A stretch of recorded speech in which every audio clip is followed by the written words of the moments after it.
My name is Rachael Roberts, and I'm a teacher trainer, and materials writer.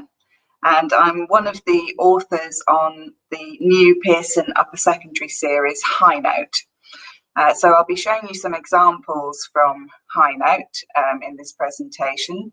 But there will also be ideas from elsewhere, and hopefully lots of practical ideas that you can put into action in your classroom. So first of all, just a little bit of housekeeping, because I can see the questions coming up. So the webinar is recorded, so that answers your question, Eva. And the link to the recording and your certificates will be sent to you within 2 weeks after the event. So don't worry if it doesn't happen immediately. It takes a little bit of time, but it will be sent to you. So today I'm going to be talking about career skills. Last week I talked about communication skills. And today I'm going to be talking about planning, prioritising and organising skills. So this whole webinar series is about, as it says, career skills, but about those skills which our students are going to need to help them in their careers.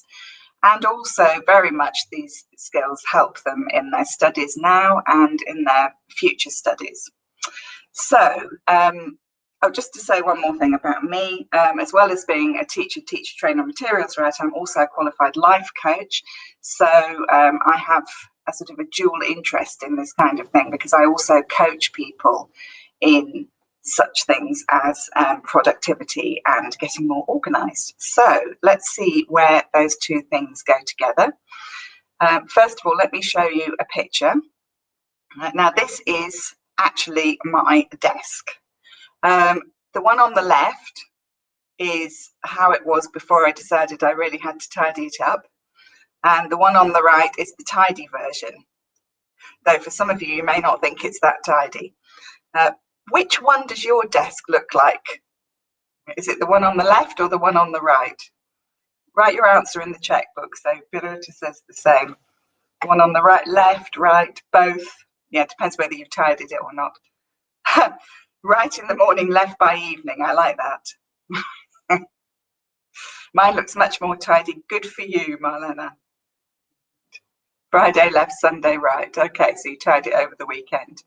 So I show you this because, being completely honest, I am not naturally the most organised or tidy person. However, I have discovered over the years that being disorganised, there is a price to pay. You know, some people secretly pride themselves on having a messy desk. If you Google it, you'll find all kinds of articles about how having a messy desk is a sign of being a creative genius. Right? Well, this may be true. Of course, you know, obviously it's true because I have a messy desk. But in fact, what I have found is that having a messy desk makes your life much more stressful. And there is also plenty of research that shows that being surrounded by chaos actually ups the amount of hormones such as cortisol and adrenaline in our system. So getting organised can really save you a lot of time, because you're not looking at the same piece of paper 6 times over or searching for something that you can't find.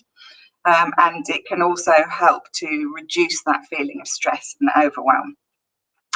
All right, so I'm going to show you some statistics now. All right, so have a look at these statistics. Okay, which is only very slowly coming up on the screen for some reason.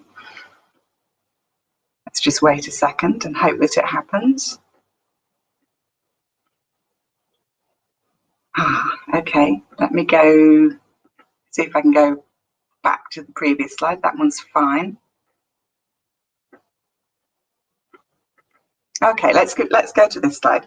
So let's do a little bit more self-analysis. So which of these statements are true for you?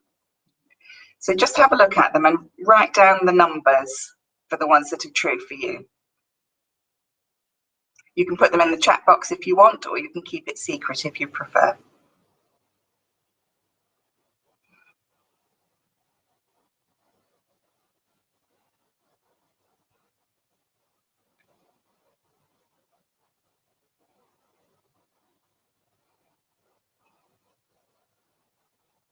Okay, so people are choosing different ones. So decide which of the 8. Katerina says 7777, very important one. Okay, so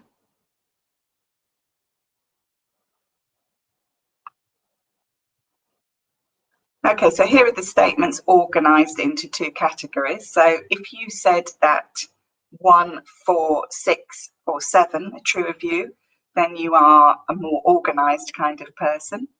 If you said 2, 3, 5 or 8, then perhaps you are naturally less organised, like me, but I'm not so much like that anymore because I've retrained myself. So in this webinar, we're going to have a look at some of these areas and some tips and techniques that you can teach your students so they can become more organised, even if they're not naturally organised. And you may also pick up some things that you can use yourself. So here are the missing statistics, yay. Right, so have a look at these. Okay, which of these surprise you?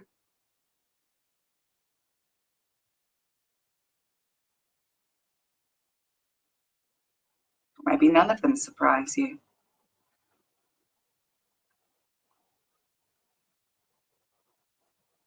So when I came across these statistics, I was actually quite taken aback by the scale of it. Okay, so for example, 23% of adults pay bills late and incur fees because they can't find their bills, not because they don't have the money. Right? That's an enormous amount, right? Or this one here from the Wall Street Journal, that the average US executive wastes 6 weeks per year retrieving misplaced information from messy desks.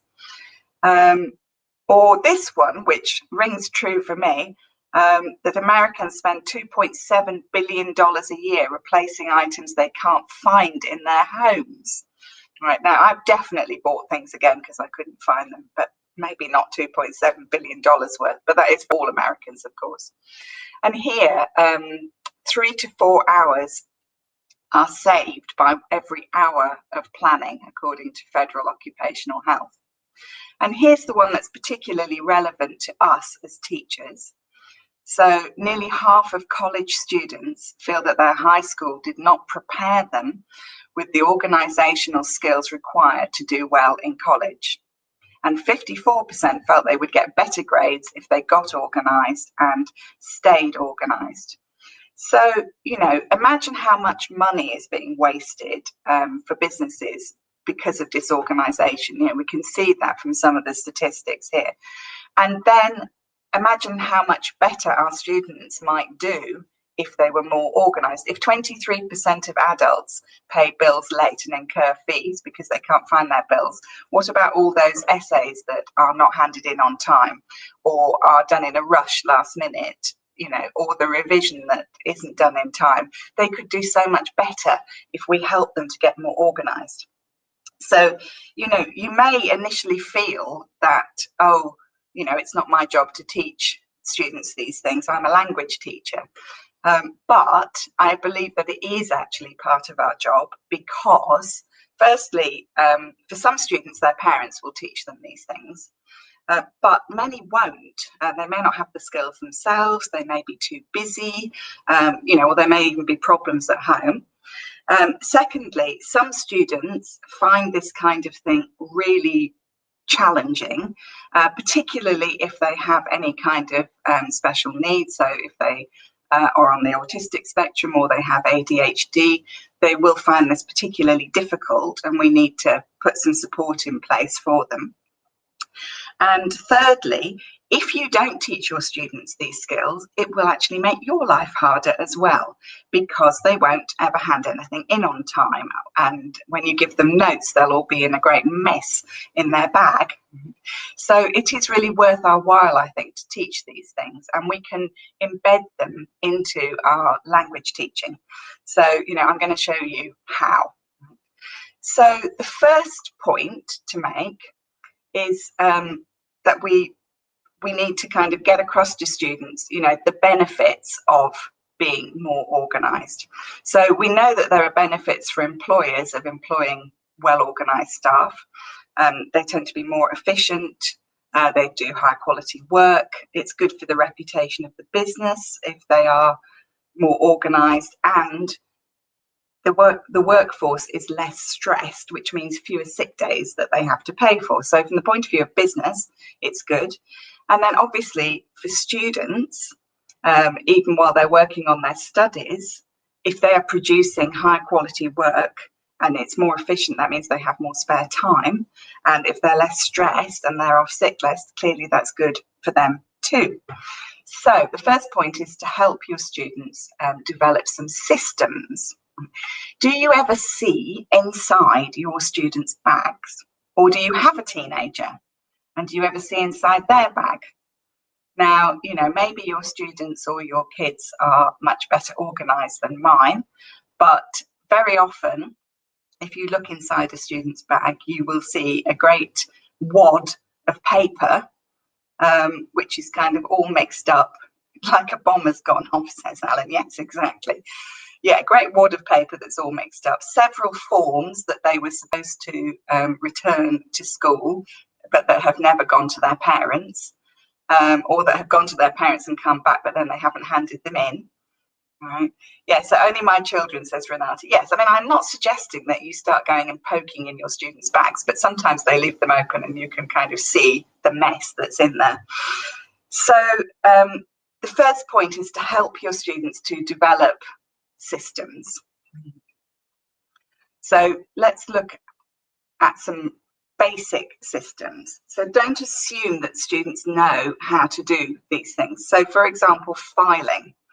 If you are giving out handouts, then you need to make sure that students know what to do with them other than shove them in their bag and forget about them.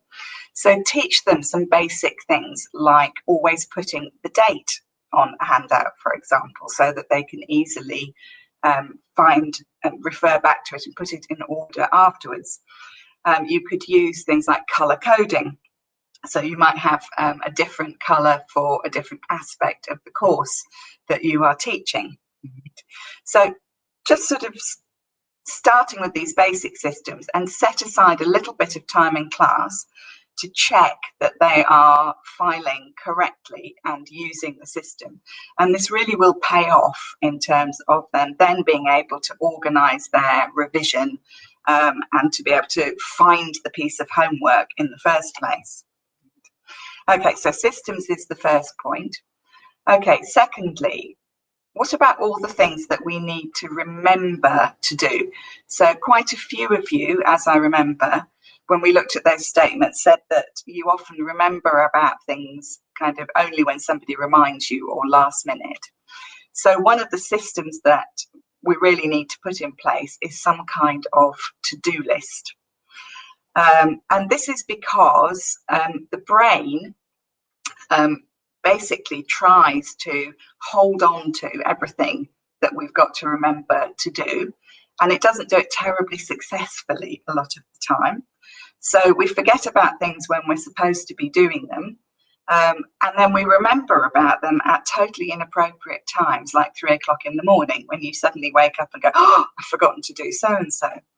So there is this idea within kind of productivity and effectiveness training of creating what's known as a second brain. And this is somewhere where you can put tasks that you have to do and be sure that they are somewhere safe and that you won't forget about them.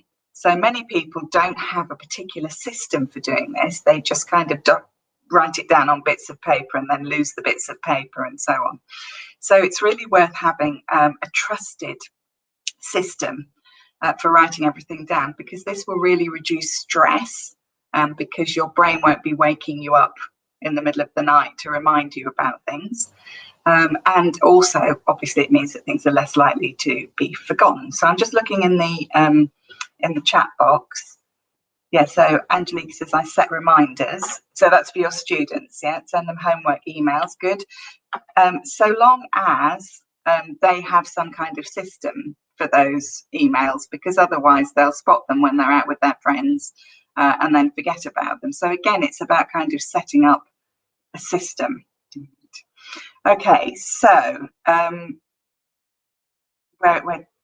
so you can help students by modelling good systems yourself, which clearly some of you are doing. But we can also consciously teach them how to create some of these systems. So here's an example from High Note. This is from High Note 2. And this is a life skills lesson. So after each 2 units of the course book, we have a lesson which focuses specifically on life skills, which includes career skills. And this lesson is about managing your time.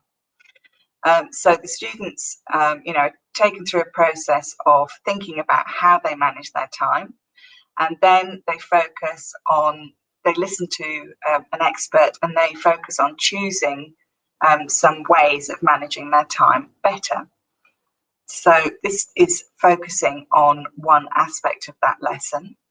And here there are some specific pieces of advice for planning your time. So just take a moment to have a look at it and see if you can complete it.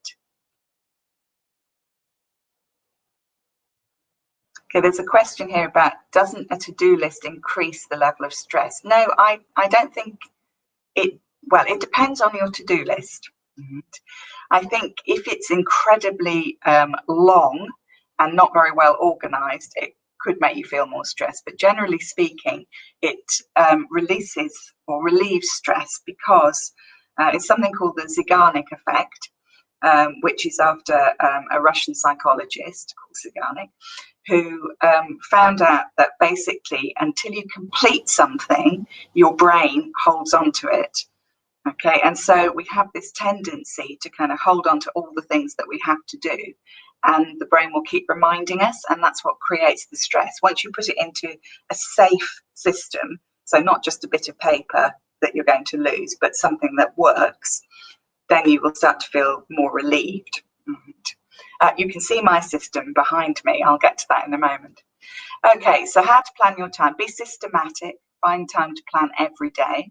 Be realistic. Write down only the tasks which you have the time and energy to complete. Break down larger tasks into smaller parts. Prioritise. Decide which tasks are important or urgent. Plan some time to relax too, and tick off tasks when they're finished and plan your next day. So we're now going to look at each of those points in turn, and I'll give you some helpful tips. So let's start with the first one. So be systematic and consistent. So in the same way that we clean our teeth every day, and most of us don't forget to do that, it's just become part of our routine. So we need to make these systems into a strong habit, because when we do something consistently, we create pathways in the brain which make it more or less automatic. So for example, finding a little bit of time every day to plan and organise. What works quite well, what I get my kids to do, is when they come home from school, they just spend like about 15 minutes going through their bag and filing, and they can have music or TV on while they do it, so it doesn't feel too much like work, but it just sort of becomes a habit.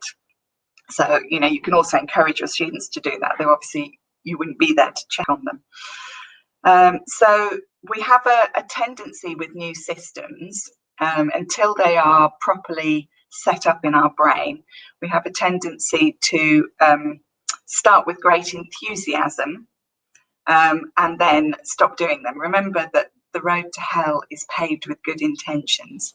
So it's very important that we are consistent about our systems and we keep doing it until it becomes a habit. So we can help our students with this by reminding them and by, checking up, which is why I was saying, having a little bit of time in class to look through their filing and make sure that they're keeping on top of it. Okay, so the first point then was be systematic. Right, the next point, be realistic. Now this is my system, which you can see behind me. I've changed it slightly since I did this slide. I now go vertically rather than horizontally. This works very well for me. This is something called Kanban, which is a Japanese system. And essentially how it works is you put, so in this system here, you put all the things I have to do are in the first column. Then the second column is the 3 things that I'm doing today. Now, I've only put 3 in there. This is part of the system because it's about not overloading yourself. If you have time to do more after you've done those 3, great. But if you only get those 3 done and you actually get them done, then that helps you to feel more on top of things, to go back to the question about to-do lists overwhelming you. And then on the right are the tasks that I have actually done in any week. So it doesn't really matter what system you use, but you need some kind of system where you have the things you're going to do, what you're going to do that day or that week, and then you can tick them off, which we'll come to. Right, the third point in that list was to prioritise. And this is absolutely key, and it's probably the biggest thing that students struggle with in my experience, because for a very long time as children, they don't have to do this. Somebody tells them what to do and they do it.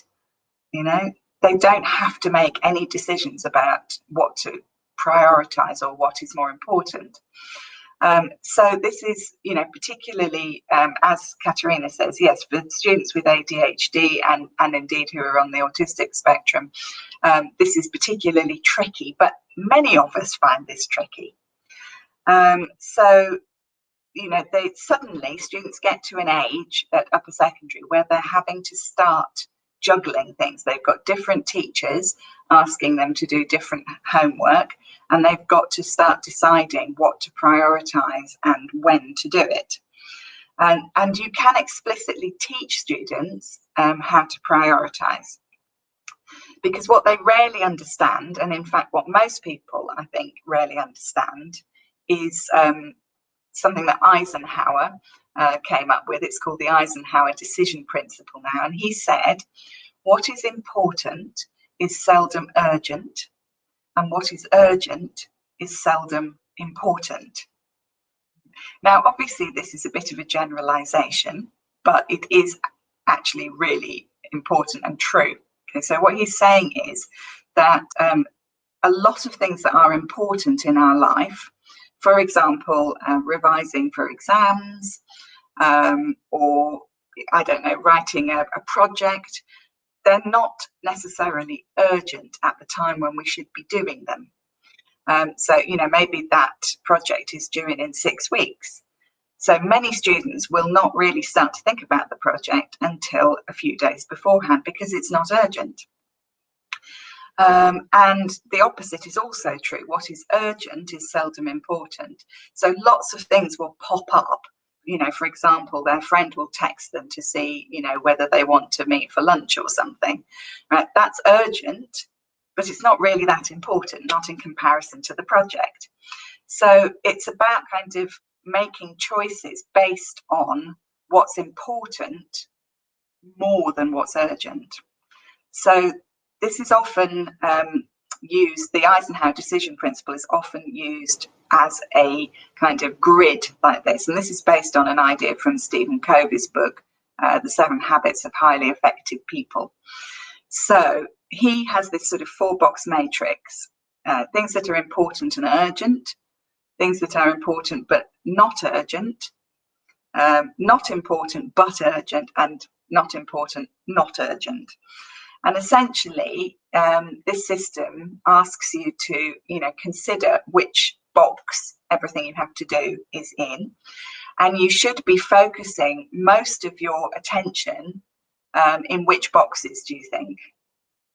Which boxes do you think you should focus most of your attention in? Okay, so Katerina says 1. Yes, so it should really be 1 and 2. Okay. Now, most people focus their attention in 1 and 3. And sometimes they focus most of their attention in 4, but that's another matter. But 2 is the one that tends to get neglected. So obviously 1, we have to focus our attention there, but most of our attention probably should be in box 2 most of the time.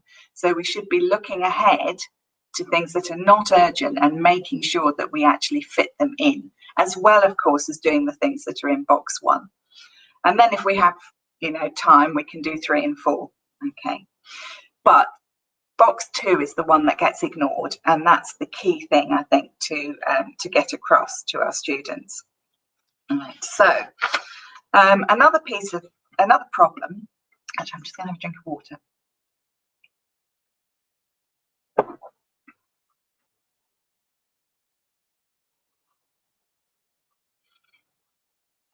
Right. So another problem as students get older is that pieces of work get bigger. So whereas before, most pieces of homework were something that they could do in 45 minutes or an hour after school, suddenly they start to get much bigger pieces of homework, so projects, for example. And when they get to university, they'll be doing, dissertations and longer essays. And the fact that this is so much bigger makes it harder to plan how you're going to do it, and it can lead to a feeling of sort of overwhelm and paralysis. And of course, clearly when they go into work as well, they'll be given bigger projects and expected to be able to manage their time in order to do these bigger projects.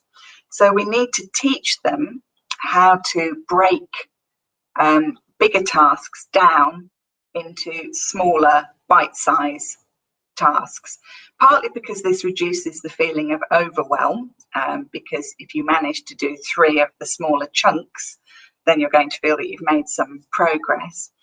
And partly because people tend to procrastinate with bigger tasks because they kind of don't really know where to start and it all just feels so much.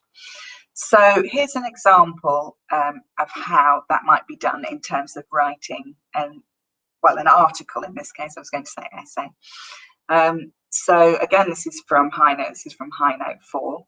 So we go through the process of teaching them how to write the article. So there's a model, there's some suggestions of how to organise it and the language. And then when we get to the writing task, rather than just saying write it, it's broken down into smaller chunks so that and you could break this down even further. So you could have make an outline plan, then write notes for each paragraph, then think of a title. So this teaches them how to kind of break down a task. And of course, it can be then applied to lots of different kinds of tasks, not just essays. Okay, so we've looked at various ways of helping students to get more organised. And we've looked at how we can bring those into the classroom. But, what are the barriers to success? So I've already mentioned one, that sort of sense of overwhelm and feeling that, you've just got too much to do, to which the answer is to kind of break things down into chunks. What else can get in the way of successfully managing our time and energy? Okay, laziness, says Renata. Yes, I was going to say put something in the box. Yeah, okay. I mean, I think students definitely can, we can all be lazy, but I think students can definitely be lazy. It's partly about maturity and kind of taking responsibility for their own learning. Unexpected events, absolutely. And this is where planning ahead and looking at things that are important but not yet urgent is so important, because if you leave all of your work to the last minute and then an unexpected event happens, then you're in trouble. Procrastination, distraction, lack of motivation, social life, yes, fatigue, desperation. Yes, I mean, emotional stuff is very important as well, I agree. Okay, so here are some of the things that I came up with. that you've also mentioned. So distractions and interruptions. Nowadays, we live in a world where there are so many distractions all of the time, most of which come from our phones.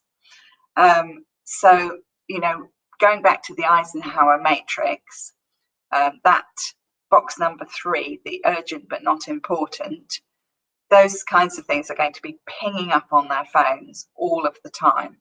You know, so one of the things that we all have to learn to do, I think, is to actually be able to get rid of those distractions when we really need to focus. And one way that I do this, and that I would recommend for your students as well, is to teach them that when they have like an important piece of work to do, to go into what is sometimes called monk mode. Okay, it's called monk mode because monks are silent and often quite solitary. So it's about setting aside a period of time, which might be, you know, just an hour, or it might be a whole afternoon, where they actually turn off notifications or their phone and they work undisturbed. And one technique that can really help with this is the Pomodoro technique. Have you heard about this before? It's called the Pomodoro technique because it's called after the Italian word for tomato. Because yes, so some people have, some people haven't. So I'll explain it. It's on the slide anyway. So the idea is that you use a timer. It doesn't have to be a tomato timer, obviously. And you work for 25 minutes, totally uninterrupted. So you do not stop for 25 minutes. You know, you don't go and get a drink, you don't go to the loo, you just focus. Then you have a 5-minute break, and I would recommend that you kind of get up and walk around at that point. But if you want to check your social media or something at that point, I guess you can. You do it again for 25 minutes, and you have another 5-minute break. And then after 4 Pomodoros, which is the 25-minute slots, you can take a longer break. And I've had a lot of students have great success with this, including my son, who is 17 and studying for A-levels. You can change the time, as Katarzyna says, right? But the idea is that you absolutely have to focus for that time. And the benefit for students of this is that actually they will get the work done much faster, because if you are working and constantly being distracted, it could take you twice as long, 3 times as long to do the piece of work. So the appeal of this, once they get it, is that actually in focused time, you get through stuff much quicker, and then you are free sooner to go and do, you know, whatever it is that you want to do, socializing or watching Netflix or whatever. So I strongly recommend teaching your students about the Pomodoro technique, and indeed using it yourself if you haven't before. Just looking at the similar process, shut up and write system. Yeah, it's the monk mode, I think it is as well, just kind of really focusing and pushing yourself. Okay, another thing to bear in mind is something called the planning fallacy. So this is something that was popularized by Daniel Kahneman and Amos Tversky, if I pronounce those right. And basically it is about everybody has this tendency to underestimate the time and the cost that it will take them to do something. So here's a good example. So in 1994, they asked 37 psychology students how long it would take them to finish their thesis. So on average, they estimated between 27.4 days, and that would be like if everything went really well, and 48.6 days if everything went really badly. And the average actual completion time was 55.5 days. So they all wildly, well, it says 30% of them actually completed it in the amount of time, but on average, they wildly overestimated their ability to do something in terms of time. And we all tend to do this. And when you do this, it can be very demotivating. So this is sort of goes back to being realistic again. So again, I would teach your students that this happens and to make allowances for it. So I would suggest using a technique which is known as cushion time. And the idea here, it's not really about these kinds of cushions, but about leaving a cushion of time. So if you think that something is going to take you an hour to complete, leave an hour and a half. If you finish earlier, you'll feel great and you can have a bit of free time. But if you actually need that time, it will stop you feeling so much under pressure and stop you feeling like a failure that you haven't managed to achieve it. I personally also try to build in cushion time for things like going to appointments. Because, you know, I think it's going to take me 10 minutes to get there, but then there's traffic or I can't find somewhere to park. So just adding that little bit of extra time. And yes, I mean, Katerina says we do that when we plan lessons. Absolutely. Not everybody does, actually. Some people, when they plan lessons, don't leave cushion time, and then they're surprised when they don't get through it all, or they're dragging their students through it. Right. So actually leaving cushion time in lesson plans is a very good idea as well. Give the lesson a bit of room to breathe. Okay, so this one was something that people mentioned a lot when I asked you what the barriers were. Procrastination. Okay. How many people here have a tendency to procrastinate? Do you?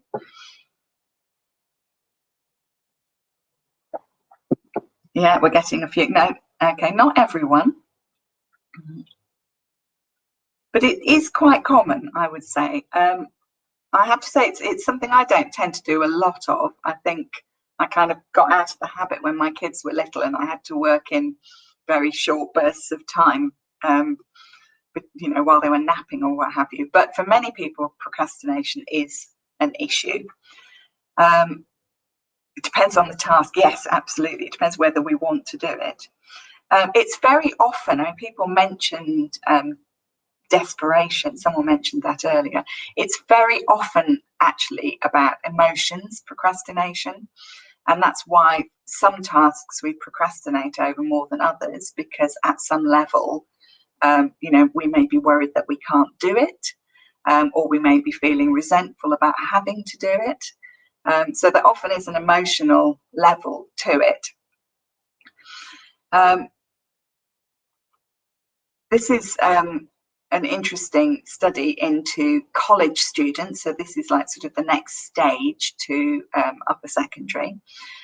They found that 80 to 95% of college students procrastinate, particularly when it comes to doing their coursework, and 50% said they procrastinated consistently and problematically.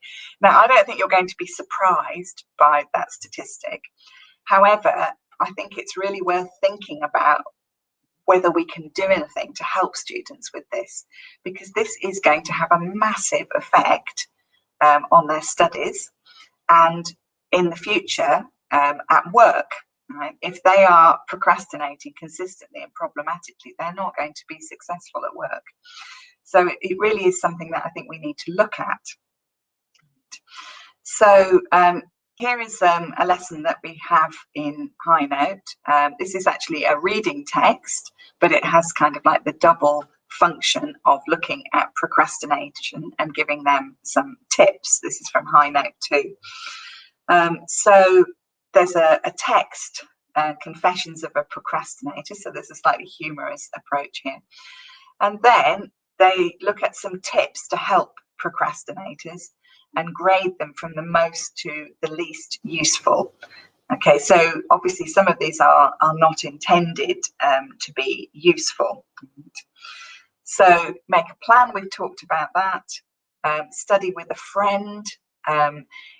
That can, of course, be a way of procrastinating if you're not actually studying. But in fact, that can be quite useful if you can make each other accountable. And we'll look at that in a moment.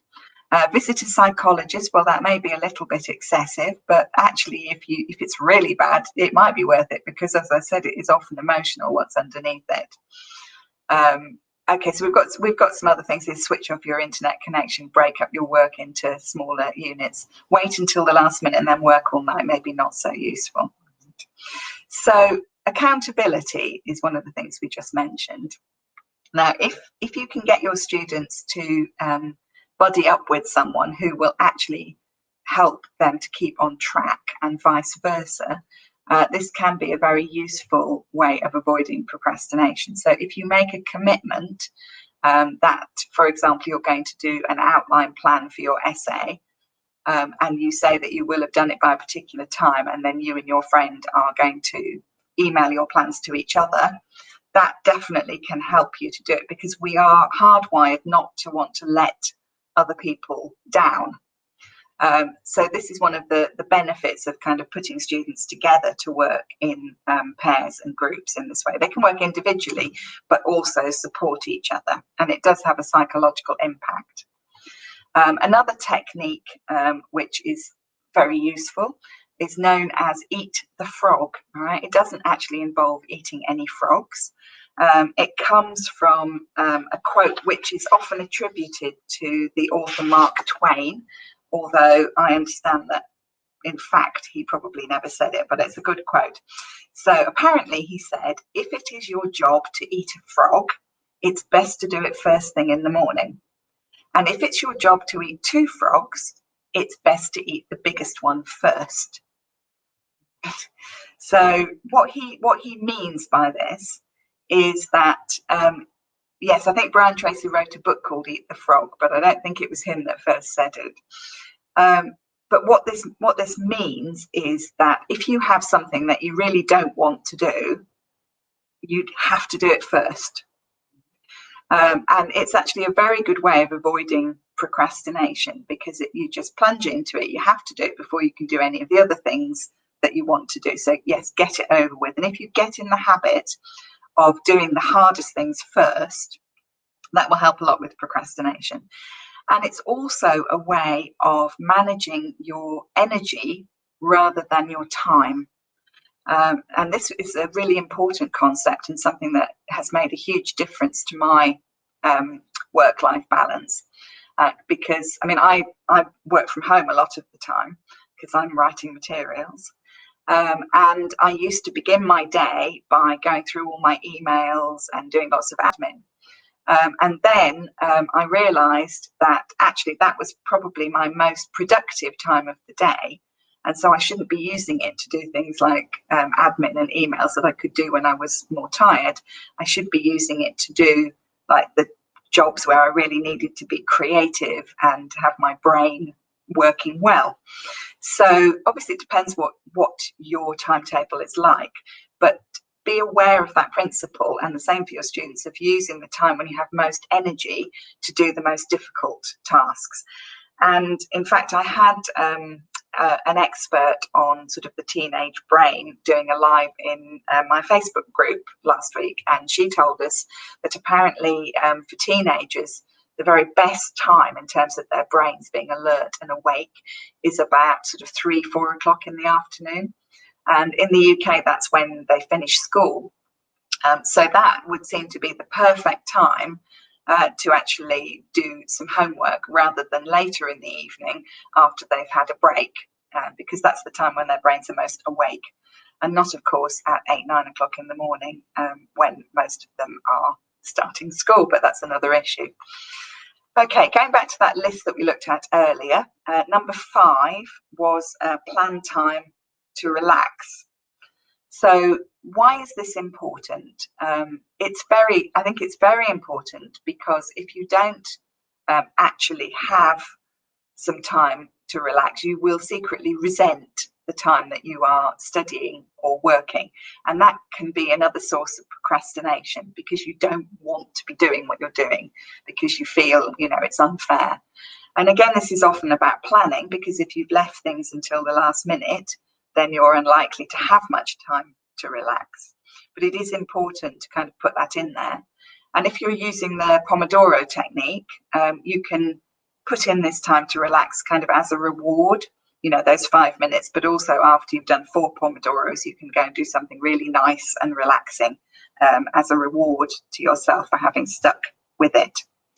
Okay, and the final item on the list was tick things off. Now, this is actually not a small thing, because ticking things off, or using the Kanban, moving them into the done column, gives us a sense of satisfaction, which helps with motivation and which helps to build a good work ethic overall for our students. So it's quite important to kind of almost have a system for ticking things off. So there's an example here from research. This comes from a great book called How to Be a Knowledge Ninja, which has a lot of good ideas for improving productivity for students. And he talks about how simple checklists adopted by highly experienced surgeons reduced human error significantly and saved lives. So the checklist included simple steps like wash hands, which you think, we would not have to put on a list, right? But in fact, it really helped to improve the standard. And we can apply the same thing with our students. So here's an example of a checklist that you could use in the classroom. So this checklist, so they have a debate.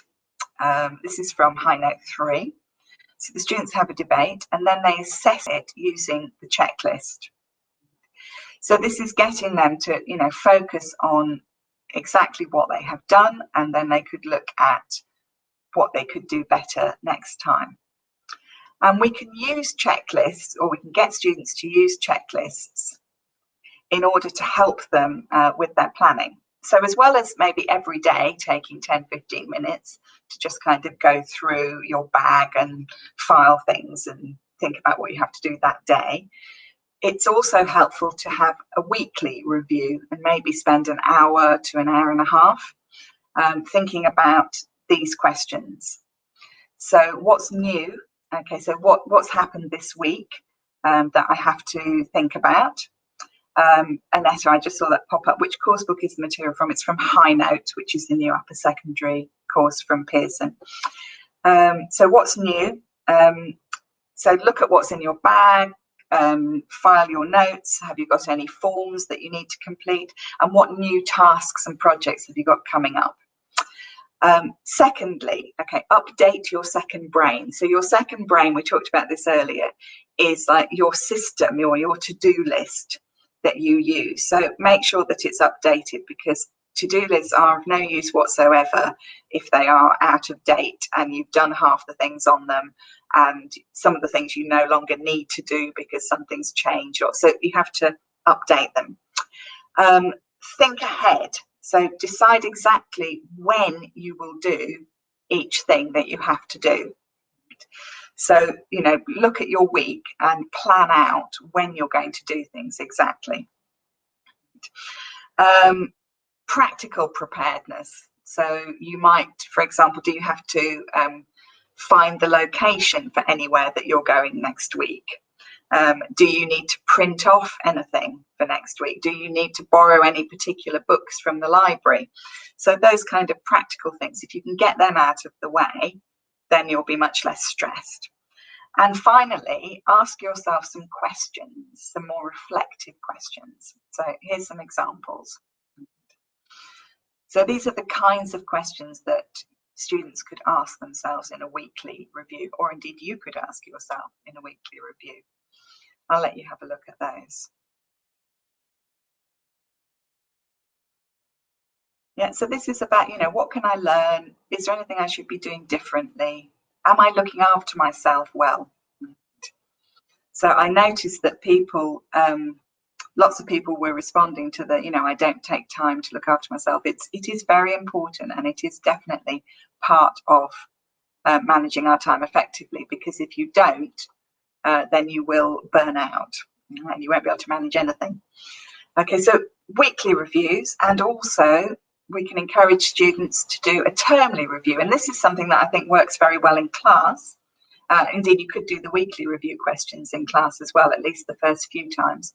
But this works very well in class, getting them to think back about the term, what went well, what do I need to do differently, what would a successful next term look like, what do people expect of me, which weeks are going to be busy, all right, and so on. Okay, so finally then, a few questions for you, all right, and you can put your answers in the chat box if you like. So a little bit of reflection. What have you learned from the webinar? What will you do differently in your life, if anything? What might you do differently with students? So if you want to put anything in the chat box, that's fine. And if you have any other questions for me now, please feel free to put them in the chat box. How to eat a frog. Okay, so that was a useful thing that you'll teach your students. Good. Quiet time to plan and review.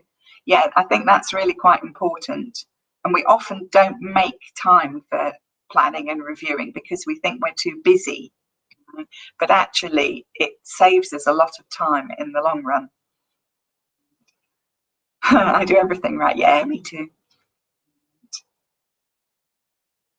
Okay, Katerina says I should have had my students attend it as well. Well, there will be a recording. So, okay, that's brilliant. Thank you. So it's, what is really difficult for you to do in terms of planning?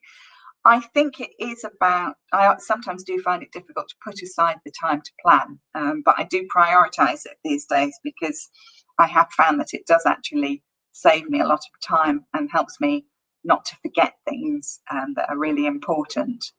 You know, so I'll show you my diary. You know, so I have, this is my diary, so I have all my time blocked out, and at the bottom of each day I write kind of what's my most important task for that day to make sure I get it done, and a couple of other ones as well. What's in the third column? Yeah, so it's things I have to do, but I've slightly changed the system, so it's things I have to do that are not urgent. Down the bottom, things I have to do that are more urgent. Then the middle column, which has nothing in it at the moment because I haven't started work yet today apart from this webinar, is my task for the day. And then the top column is things I've done, but it's only Tuesday, so those are the three I did yesterday. Right. Okay. All right. Well,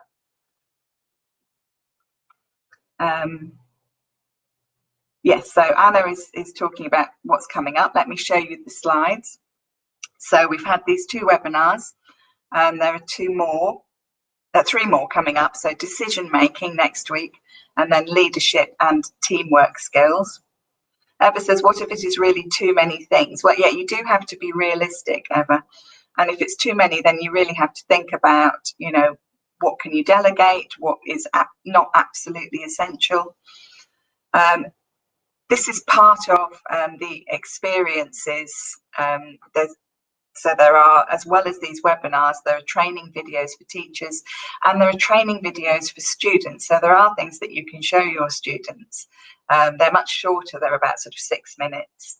There will also be regular blogs and classroom resources and a guide to the whole area of career skills. Ever asks, is it possible to see the communication webinar again? You will be sent the recording for that, and I think it will also be available on YouTube.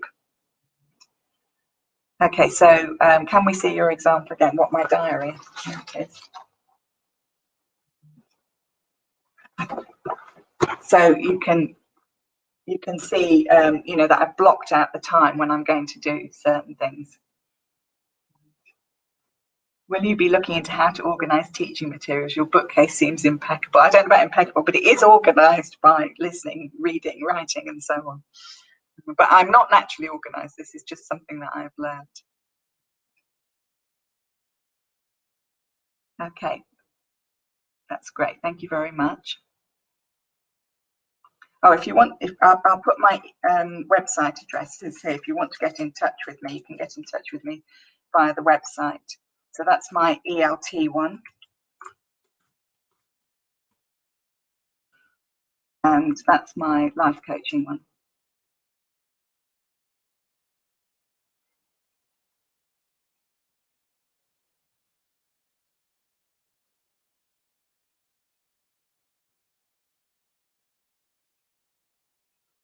Thank you very much.